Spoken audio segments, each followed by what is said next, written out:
प्रतिष्ठिता मनो मे वाचि प्रतिष्ठितम् आविराविर्मयेति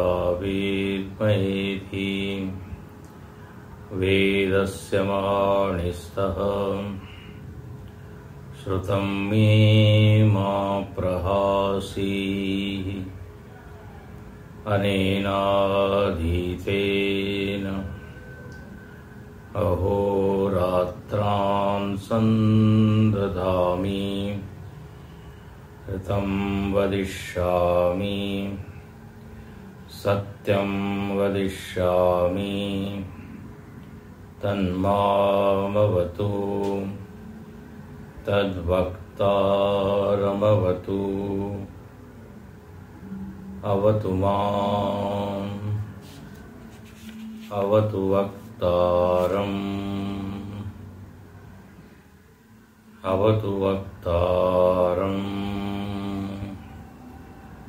ओम शांति शांति शांति। समस्त जन कल्याणे निरतं करुणामयं नमामि चिन्मयं देवं सद्गुरुं ब्रह्मविद्वरम्। ओम भद्रं कर्णेभिः शृणुयाम देवाः भद्रं पश्येमाक्षभिर्यजत्राः स्थिरैरङ्गैस्तुष्टुवांसस्तनूभिः व्यशेम देवहितं यदायुः। स्वस्ति न इन्द्रो वृद्धस्रवाः स्वस्ति नः पूषा विश्ववेदाः स्वस्ति नस्तार्क्ष्यो अरिष्टनेमिः स्वस्ति नो बृहस्पतिर्दधातु। ओम शांति शांति शांतिः। तपसा चीयते ब्रह्म ततोऽन्नमभिजायते अन्नात् प्राणो मनः सत्यं लोकाकर्मसु यः सर्वज्ञ सर्ववित् यस्य ज्ञानमयं तपः तस्मादेतद्ब्रह्म नामरूपमन्नं च जायते। यः सर्वज्ञ सर्ववित् यस्य ज्ञानमयं तपः तस्मादेतद्ब्रह्म नाम रूपमन्नं च जायते। सृष्टि के क्रम की व्याख्या करते हुए भाष्यकार ने और श्रुति माता ने यह प्रतिपादन किया कि सृष्टि का मूल ब्रह्म है जो कि सर्वज्ञ है, चेतन है, जड़ वस्तु नहीं है। प्रायः हम देखते हैं वैज्ञानिक लोग जो है वो सृष्टि के मूल की बात करते हैं, कारण की बात करते हैं, लेकिन उसमें वो यही बताते हैं कि पहले जड़ तत्व थे। अनेक तत्वों की वो बात करते हैं, calcium, phosphorus, oxygen, nitrogen, hydrogen, तमाम तरह की ये गैसेस, ये सब थी, तमाम तरह के तत्व थे और वो मिल मिला के ये सारा जो प्रपंच है वो अस्तित्व में आया। और उसी क्रम में जीवन तत्व आया, चेतन आया। वो चेतन से सृष्टि को नहीं मानते। चेतन मतलब कॉन्शियसनेस, ज्ञान तत्व। यहां पर उपनिषदों में जितने भी व्याख्याएं हैं सृष्टि की, उसमें ये बात जरूर आएगी कि सर्वप्रथम चैतन्य था। उसके नाम अलग अलग हैं, कहीं ब्रह्म, कहीं प्रजापति, कहीं सत, कहीं आत्मा। लेकिन ये बात पक्की है कि कोई जड़ चीजें नहीं थी। जड़ से चेतन की सृष्टि नहीं होती। जड़ तत्वों को मिला के हम चाहें कि जीवन पैदा हो जाए, ये इलॉजिकल है। तो यहां पर इसलिए कहा कि जो अक्षर तत्व है वह ब्रह्म है और वह सर्वज्ञ है। फास्फोरस, हाइड्रोजन, कैल्शियम, मैग्नीशियम ये सर्वज्ञ नहीं हो सकते।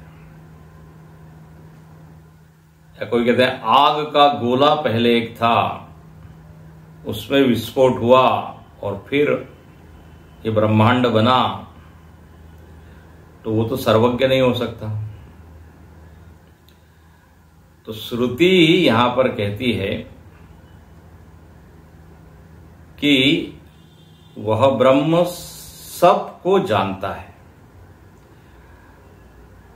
सृष्टि कैसे करनी ये जानता है, सृष्टि का संहार कैसे होना ये जानता है। और कल हमने देखा कि वो सामान्य रूप से ब्रह्मांड को जानता है, इतना ही नहीं तो विशेष रूप से भी जानता है। इसलिए सर्वज्ञ सर्वविद। यदि वो सूर्य, चंद्र, ग्रह, नक्षत्र को जानता है तो वो मेरी भावनाओं को भी जानता है, मेरे सुख दुखों को भी जानता है। देखो, मेरे सुख दुख ये विशेष है, ये सामान्य नहीं है। दूसरे का दुख विशेष है, तीसरे का दुख विशेष है। तो विशेषेण वेत्ति न तो सामान्येन केवलम। सामान्य जानने से हमको कोई लाभ नहीं होगा। यदि वो जानता है कि हाँ ठीक है ये एक व्यक्ति है, तो उससे हमको क्या लाभ होगा। भगवान यदि ये जानते कि एक मैं हूं व्यक्ति, वही भगवान काम का है ना, जो हमारी प्रार्थना सुने, हमारी समस्या को सुने। तो यहां श्रुति कहती है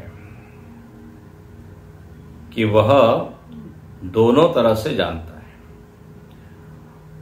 और ये केवल श्रुति की ही बात नहीं है, तो समस्त जीवों का ये अनुभव है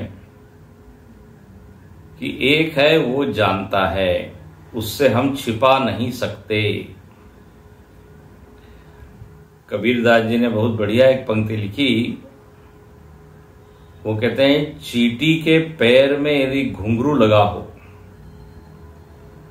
और वो नाच रही हो, तो उस घुंघरू को भी साहिब सुनता है,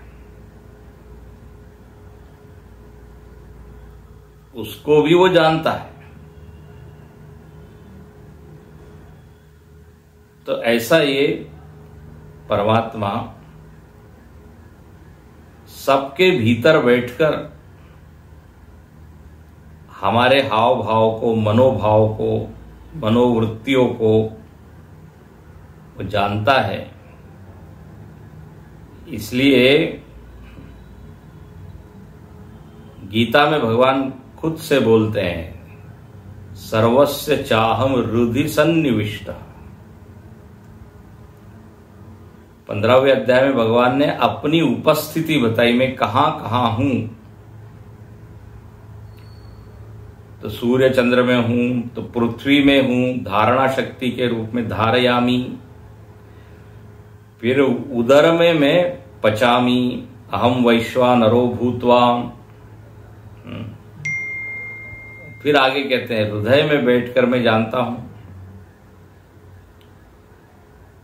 इसलिए जीवों के मन में या वाणी में से ये उद्गार निकलता है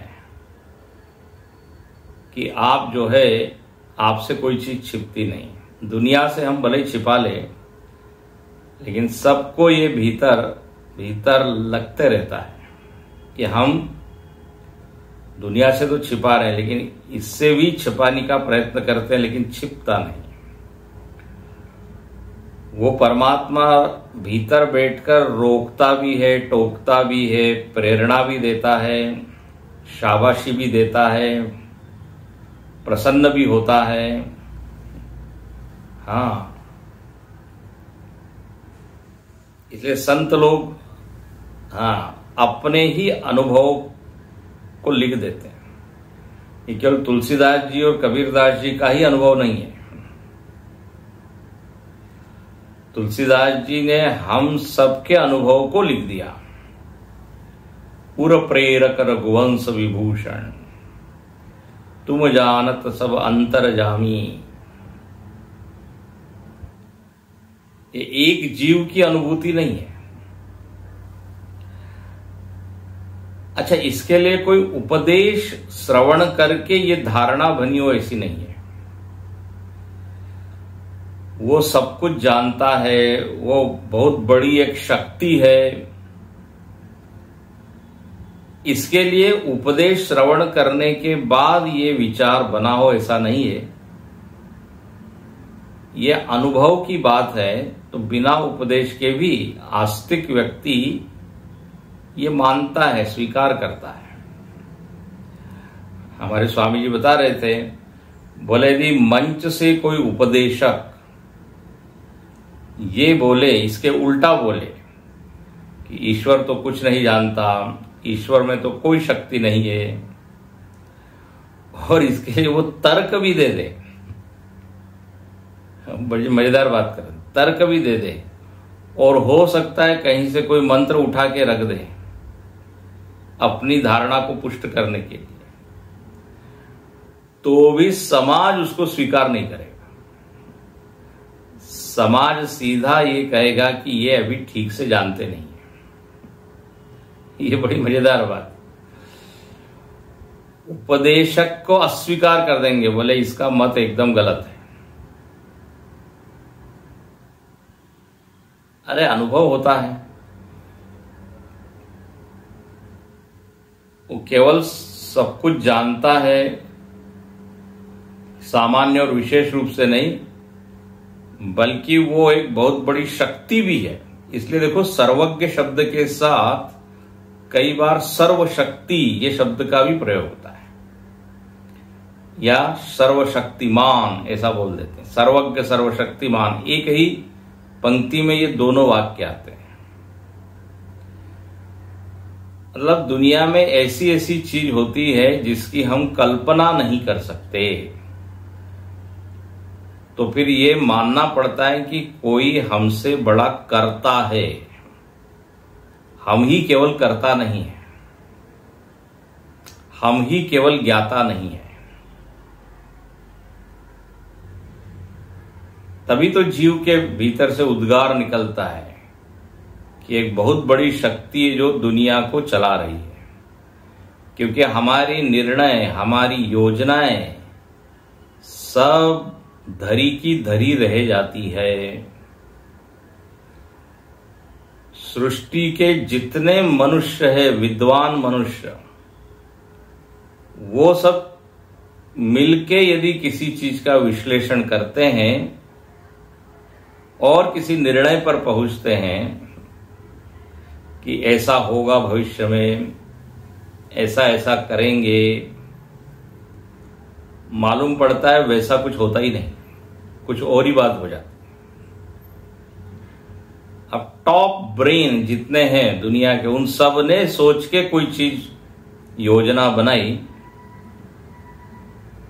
वो योजना फेल हो जाती है, अनुमान धरे के धरे रह जाते हैं। तब ये स्वीकार करना पड़ता है कि होई सोई जो राम रचि राखा, को करी तर्क बढ़ावे शाखा। ये पंक्तियां ऐसी ही नहीं निकली है तुलसी के कलम से। राम कीन चाहई सोई होई, करे अन्यथा अस नहीं कोई। शंकर जी कहते हैं नारद जी को मोह हुआ तो आश्चर्य हुआ पार्वती जी को कि ये कैसे हो सकता है। बोले तुम जानती नहीं हो क्या हो सकता है क्या नहीं हो सकता। मूक होई वाचाल। अब ये तर्क से कभी बात समझ में आ सकती है कि गूंगा जो है वो बोल रहा है और अंधा देखे तमाशा। कुदरत की गत न्यारी। तो यहां पर ये श्रुति जो कह रही है इसका अनुमोदन, हाँ, इसका समर्थन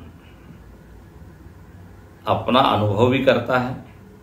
संतों के भी वाक्य हैं, हुक्मे अंदर सब कोई हुक्मे बाहर न कोई। आप भारत के किसी भी संत को उठा लीजिए, किसी भी प्रांत के, चाहे उत्तर का हो, दक्षिण का हो, पूर्व का हो, पश्चिम का हो, सबके मुख से एक स्वर से ये बात निकलती है कि उसका हुक्म चलता है। सृष्टि का मालिक वो है, वो जितना जानता है उसकी अपेक्षा में हम कण भर भी नहीं जानते। तभी फिर ये शास्त्रों में लिखा हुआ है कि जीव अल्पज्ञ है। ये अल्पज्ञ का विपरीत क्या हो गया? सर्वज्ञ।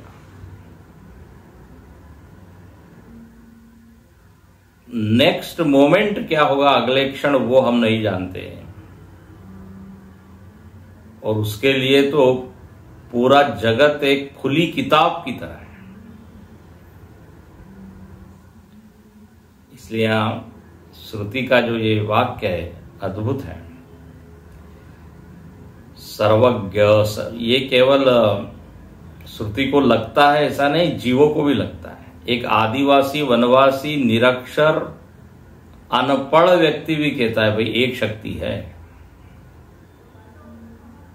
उसके आगे हमको सरेंडर करना पड़ता है, हमारी कुछ नहीं चलती।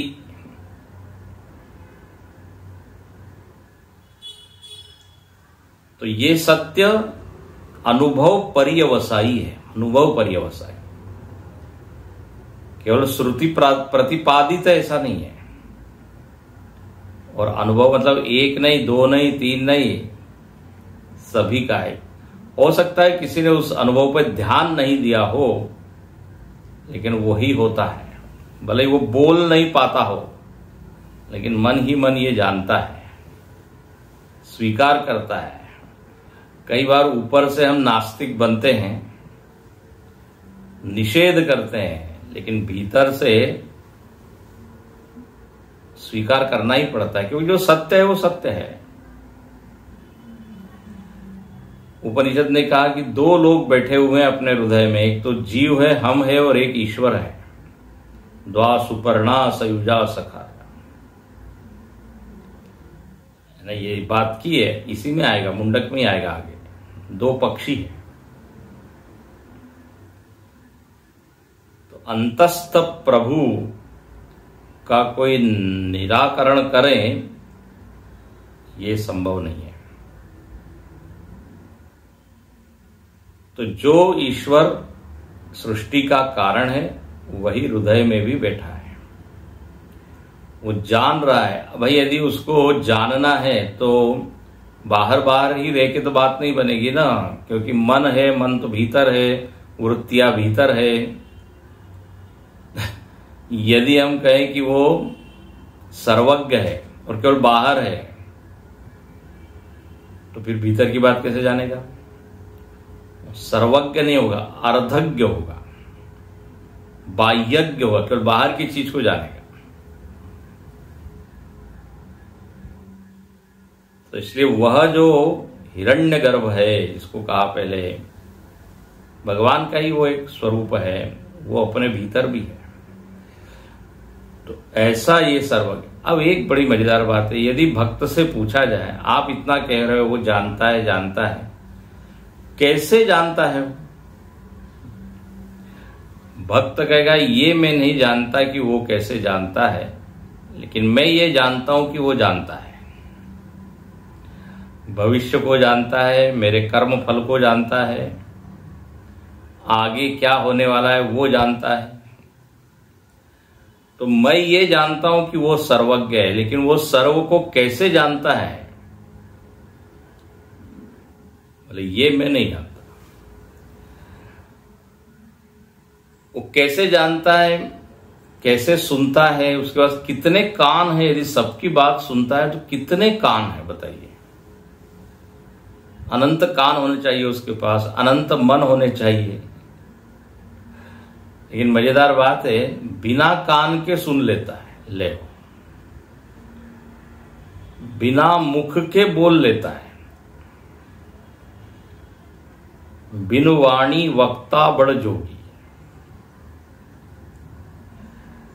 भक्त का ऐसा अनुभव है, बोले उसके पास करण तो नहीं है, ध्यान से सुनिए, करण तो नहीं है लेकिन क्रिया हो रही है उसके पास। वो सुनता है, बोलता है, रोकता है, उसके लिए मुख नहीं है, मन नहीं है। बिना अंतःकरण वाला हो के वो सर्वज्ञ है, ले बिना बुद्धि के। बुद्धि नाम का जो हम लोगों के पास एक ब्रेन नाम की चीज है, उपकरण, वो न होकर भी बताइए सर्वज्ञ है। नहीं तो लगता है कि उसके पास कोई बड़ा सोफिस्टिकेटेड ब्रेन होगा। बोले नहीं, पश्यामि अचक्षु आया था ना पीछे, बिना आंख के देख लेता है। अब आगे हम पढ़ेंगे, श्रुतियों में ऐसा अद्भुत वर्णन आता है, सहस्र शीर्षा पुरुषा सहस्राक्ष सहस्रपात, उसकी हजारों आंखें हैं, हजारों पैर हैं, एक तरफ ऐसा लिखा, और दूसरी तरफ लिखते हैं न उसके पास आंख है न कान है, तदपाणि पादम, न हाथ है न पैर है, फिर भी वो चलता है, फिर भी वो ग्रहण करता है। तो ये दो वर्णन कैसे हो गए? तो उसका अभिप्राय ये है कि सहस्र शीर्षा, हजारों सिर है, हजारों आंख है, मतलब ये है कि जितनी भी आंखें हैं सब उसी की है। यदि कहना हो तो ये कहिए, या फिर कहिए कि उसका कोई भी आंख नहीं है।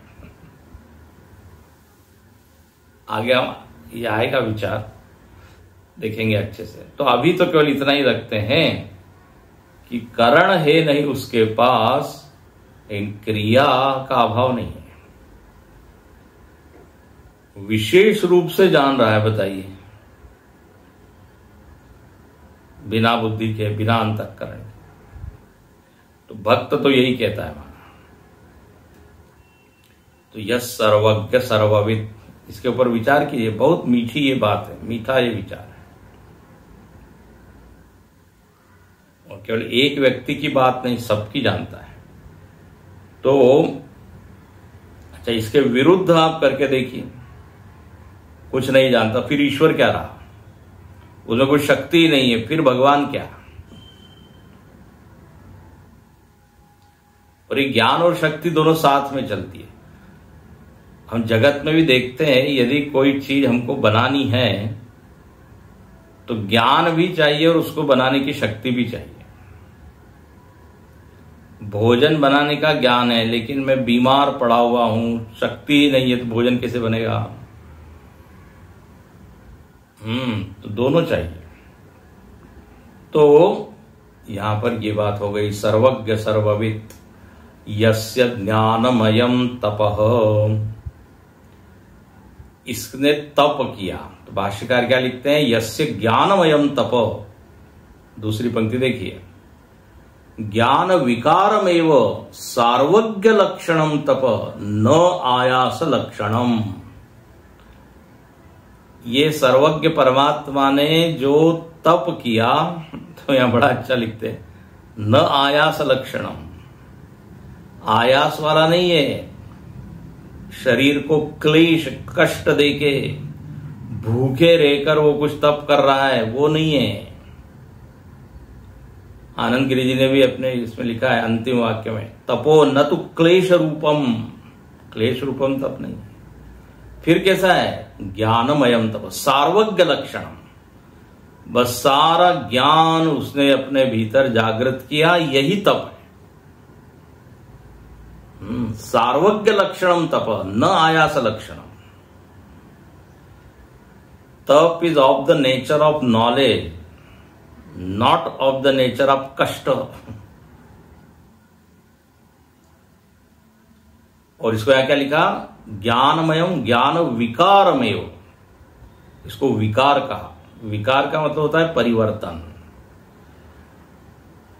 तो जब सृष्टि लीन हो गई थी तब वो ब्रह्म था, और अब जब सृष्टि करनी है तो वो ज्ञान से संपन्न हुआ। ध्यान रखना। तो ये क्या हुआ, एक तरह का परिवर्तन। अब बोले ज्ञान को हम जगाते हैं, इसको विकार कहा है।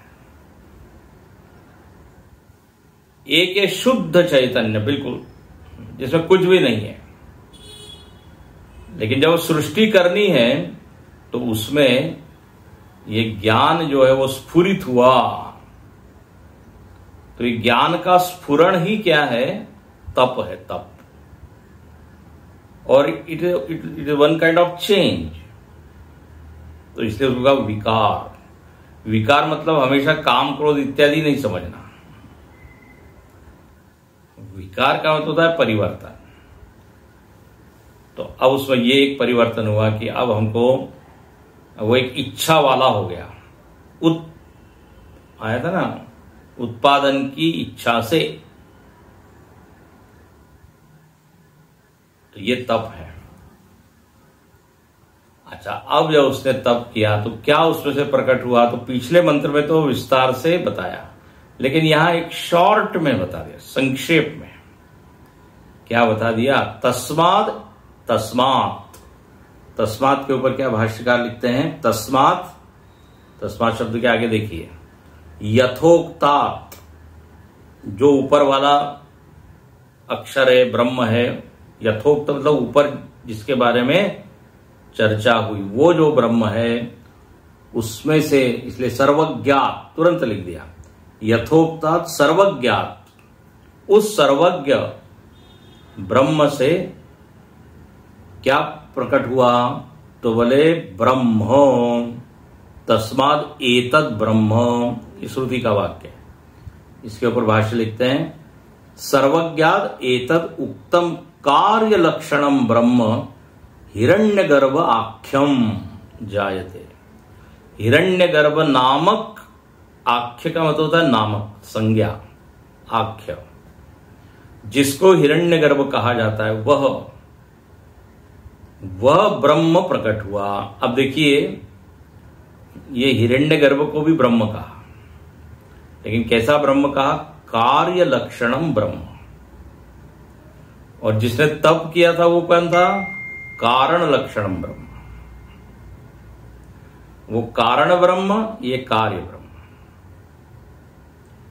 जैसे हम पूर्णमदम मंत्र में बोलते हैं, पूर्णमद पूर्णमिदम, तो वो पूर्णमद वो कारण ब्रह्म, पूर्णमिदम कार्य ब्रह्म। तो ये हिरण्यगर्भ, पहले वह जो ब्रह्म था सूक्ष्म रूप में प्रकट हुआ, वही हिरण्यगर्भ है। फिर वही हिरण्यगर्भ से पंच तत्व, ब्रह्मांड, लोक, वो सब आए। तो देखो यहां लिखते हैं, कार्य लक्षणम ब्रह्म हिरण्यगर्भ आख्यम जायते। तो तस्माद् एतद् ब्रह्म, इतनी व्याख्या हो गई। अच्छा, उसके बाद क्या प्रकट हुआ, नाम रूपम अन्नम च जायते। 3 वस्तुओं के नाम लिए, बोले फिर नाम प्रकट हुए। नाम कौन से नाम, तो यहां उदाहरण देते हैं, देवदत्त, यज्ञदत्त इत्यादि लक्षणम। हम सब चुके नाम है, जो देवदत्त, यज्ञदत्त, ब्रह्मदत्त, गुरुदत्त, जो भी आप देखते हैं। और ऐसे ही रूप, रूपमिदम शुक्लम नीलम इत्यादि, ये पूरा जगत कैसा हो गया, कलरफुल जगत। लाल, पीला, नीला, हरा, हाँ, विबज्वार कहते हैं ना, सप्तरंग, और उसके इतने कॉम्बिनेशन। तो विविध तरह के रूप प्रकट हुए, रंग प्रकट हुए। अब देखिए, हर व्यक्ति का एक अपना रंग है, वस्तुओं का रंग अपना अपना अलग। नीला आकाश है तो हरी धरती है, पेड़ पौधे हरे हैं, तो पर्वत जो है वो भूरे हैं, काले हैं। पत्थरों का रंग आप देखिए।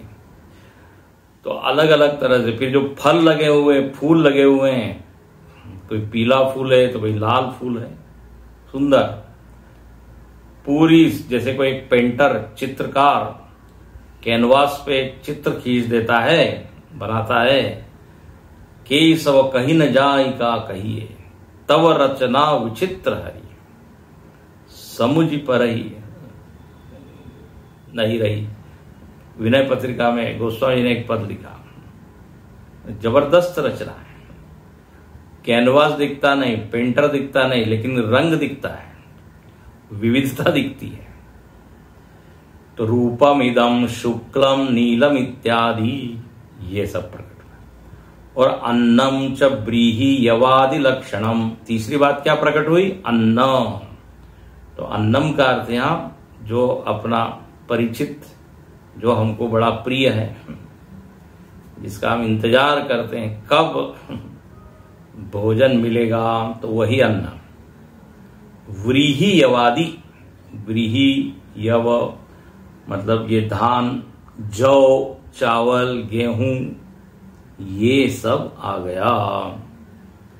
इस तरह इस मंत्र में फिर से सृष्टि को बताया, लेकिन संक्षेप में।